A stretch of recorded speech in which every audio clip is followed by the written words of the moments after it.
Chapter 5.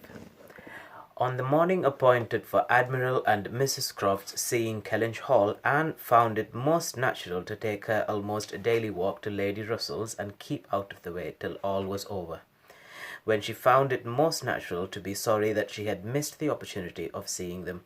This meeting of the two parties proved highly satisfactory and decided the whole business at once. Each lady was previously well disposed for an agreement, and saw nothing, therefore, but good manners in the other. And with regard to the gentleman, there was such a hearty good humour, such an open, trusting liberality on the Admiral's side, as could not but influence Sir Walter, who had besides been flattered into his very best and most polished behaviour by Mr. Shepherd's assurances of his being known by report to the Admiral as a model of good breeding. The house and grounds and furniture were approved, the Crofts were approved, terms, time, everything and everybody was right, and Mr. Shepherd's clerks were set to work, without there having been a single preliminary difference to modify of all that this indenture showeth.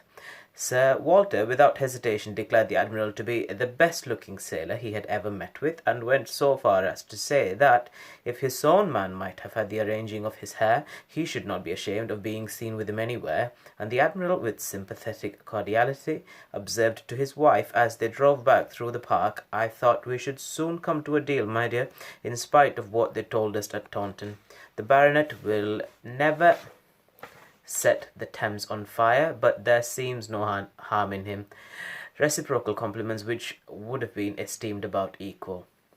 The Crofts were to have possession at Michaelmas, and as Sir Walter proposed removing to Bath in the course of the preceding month, there was no time to be lost in making every dependent arrangement. Lady Russell, convinced that Anne would not be allowed to be of any use or any importance in the choice of the house which they were going to secure, was very unwilling to have her hurried away so soon, and wanted to make it possible for her to stay behind till she might convey her to Bath herself after Christmas, but having engagements of her own which must take her from Kellynch for several weeks, she was unable to give the full invitation she wished, and Anne, though dreading the possible heats of September in all the white glare of Bath, and grieving to forego all the influence so sweet and so sad of the autumnal months in the country, did not think that, everything considered, she wished to remain. It would be most right and most wise, and therefore must involve least suffering to go with the others. Something occurred, however, to give her a different duty. Mary, often a little unwell, and always thinking a great deal of her own complaints, and always in the habit of claiming Anne when anything was the matter, was indisposed, and foreseeing that she should not have a day's health all the autumn, entreated, or rather required her, for it was hardly entreaty, to come to Uppercross Cottage and bear her company as long as she could want her, instead of going to Bath. "I cannot possibly do without Anne," was Mary's reasoning, and Elizabeth's reply was, "Then I'm sure Anne had better stay, for nobody will want her in Bath." To be claimed as a good, though in an improper style, is at least better than being rejected as no good at all, and Anne, glad to be thought of some use, glad to have anything marked out as a duty, and certainly not sorry to have the scene of it in the country, and her own dear country, readily agreed to stay. This invitation of Mary's removed all Lady Russell's difficulties, and it was consequently soon settled that Anne should not go to Bath till Lady Russell took her, and that all the intervening time should be divided between Uppercross Cottage and Kellynch Lodge. So far all was perfectly right. But Lady Russell was almost startled by the wrong of one part of the Kellynch Hall plan, when it burst on her, which was Mrs. Clay's being engaged to go to Bath with Sir Walter and Elizabeth as a most important and valuable assistant to the latter in all the business before her. Lady Russell was extremely sorry that such a measure should have been restored to at all, wondered, grieved, and feared, and the affront it contained to Anne in Mrs. Clay's being of so much use, while Anne could be of none, was a very sore aggravation. Anne herself was become hardened to such affronts, but she felt the imprudence of the arrangement quite as keenly as Lady Russell. With a great deal of quiet observation and a knowledge which she often wished less of her father's character, she was sensible that results the most serious to his family from the intimacy were more than possible. She did not imagine that her father had at present an idea of the kind. Mrs. Clay had freckles and a projecting tooth and a clumsy wrist, which he was continually making severe remarks upon in her absence, but she was young, and certainly altogether well-looking, and possessed in an acute mind and assiduous, pleasing manners, infinitely more dangerous attractions than any merely personal might have been. Anne was so impressed by the degree of their danger that she could not excuse herself from trying to make it perceptible to her sister.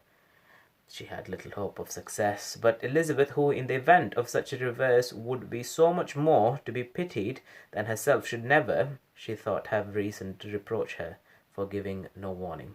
She spoke and seemed only to offend.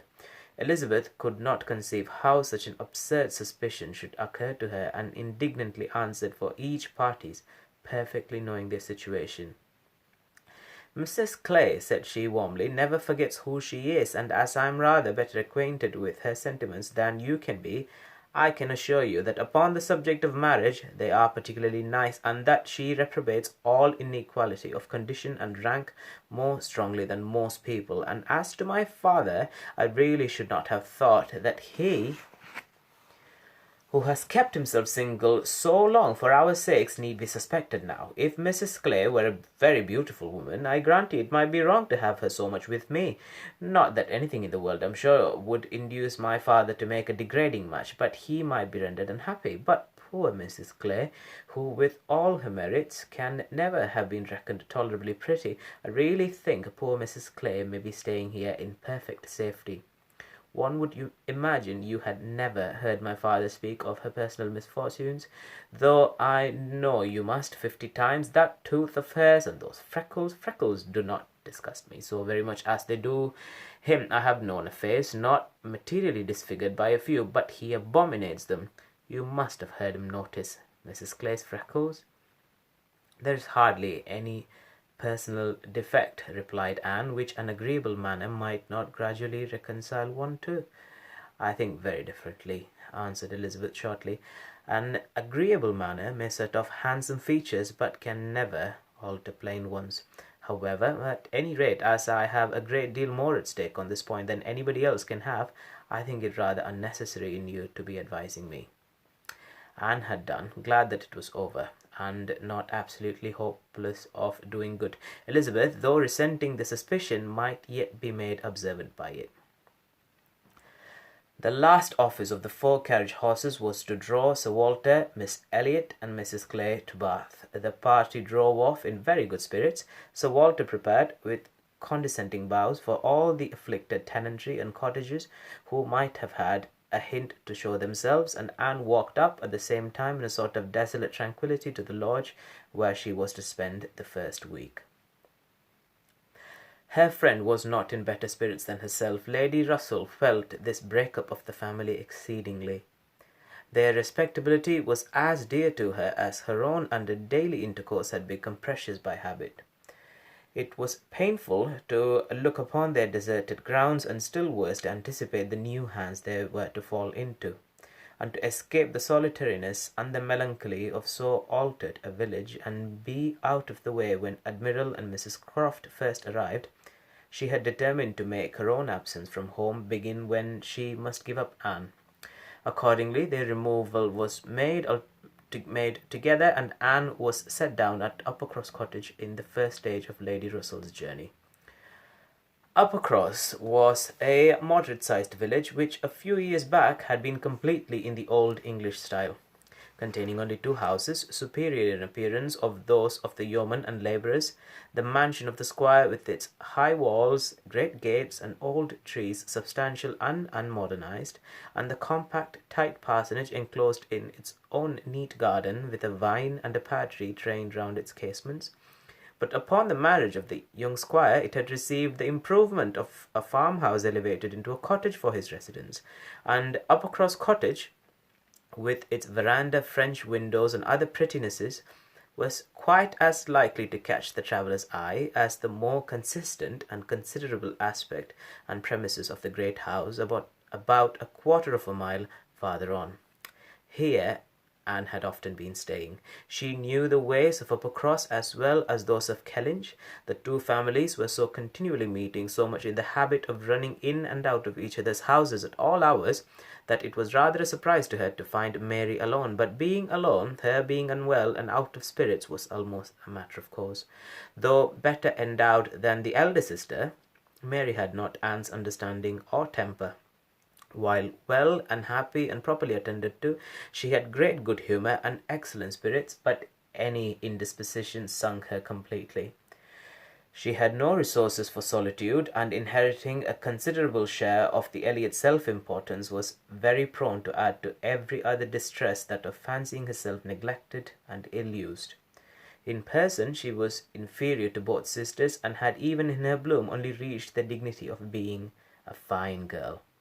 She was now lying on the faded sofa of the pretty little drawing-room, the once elegant furniture of which had been gradually growing shabby, under the influence of 4 summers and 2 children, and on Anne's appearing greeted her with, "So you are come at last. I began to think I should never see you. I'm so ill. I can hardly speak. I have not seen a creature the whole morning." "I'm sorry to find you unwell," replied Anne. "You sent me such a good account of yourself on Thursday." "Yes, I made the best of it. I always do, but I was very far from well at the time, and I do not think I ever was so ill in my life as I have been all this morning. Very unfit to be left alone, I'm sure. Suppose I were to be seized of a sudden in some dreadful way, and not able to ring the bell, so Lady Russell would not get out. I do not think she has been in this house 3 times this summer." Anne said that was proper, and inquired after her husband. "Oh, Charles is out shooting. I have not seen him since 7 o'clock.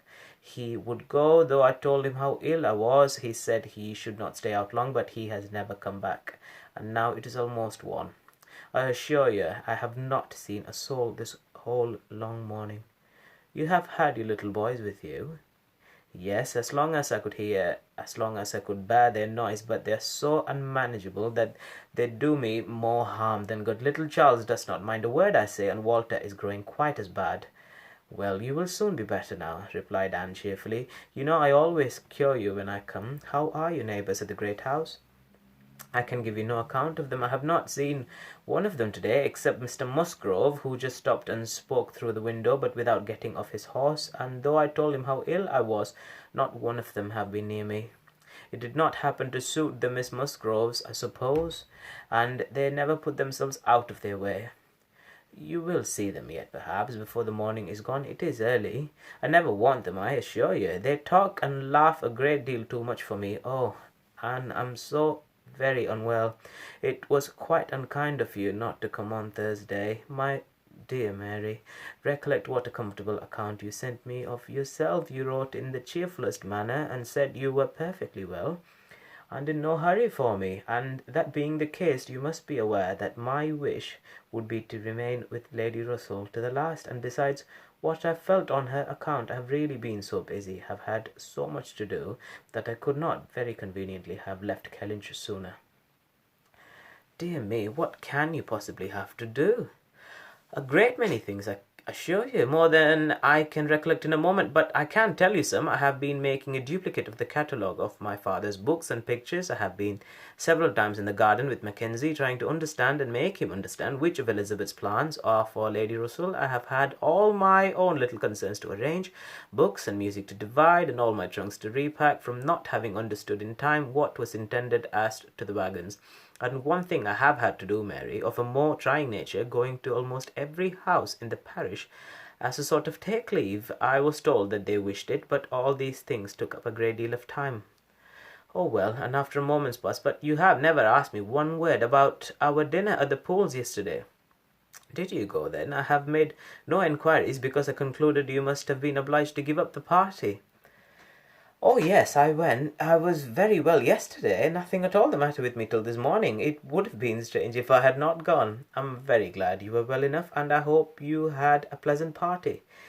"Nothing remarkable. One always knows beforehand what the dinner will be, and who will be there, and it is so very uncomfortable not having a carriage of one's own. Mr. and Mrs. Musgrove took me, and we were so crowded. They are both so very large and take up so much room, and Mr. Musgrove always sits forward, so there was I, crowded into the back seat with Henrietta and Louisa, and I think it very likely that my illness today may be owing to it. A little farther perseverance and patience and forced cheerfulness on Anne's side produced nearly a cure on Mary's. She could soon sit upright on the sofa and began to hope she might be able to leave it by dinner time. Then, forgetting to think of it, she was at the other end of the room beautifying a nosegay. Then she ate her cold meat, and then she was well enough to propose a little walk. "Where shall we go?" said she, when they were ready. "I suppose you will not like to call at the great house before they have been to see you?" "I have not the smallest objection to that account," replied Anne. "I should never think of standing on such ceremony with people I know so well as Mrs. and Miss Musgroves."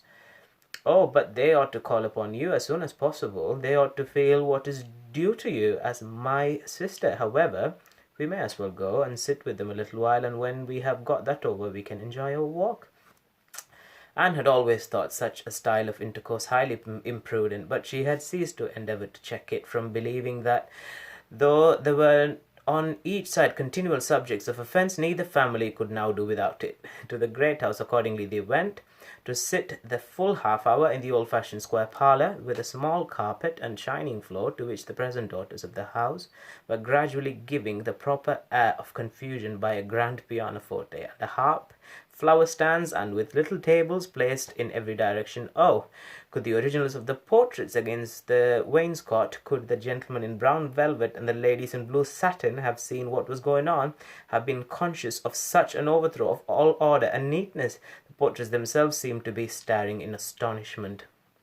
The Musgroves, like their houses, were in a state of alteration, perhaps of improvement. The father and mother were in the old English style, and the young people in the new. Mr. and Mrs. Musgrove were a very good sort of people, friendly and hospitable, not much educated, and not at all elegant.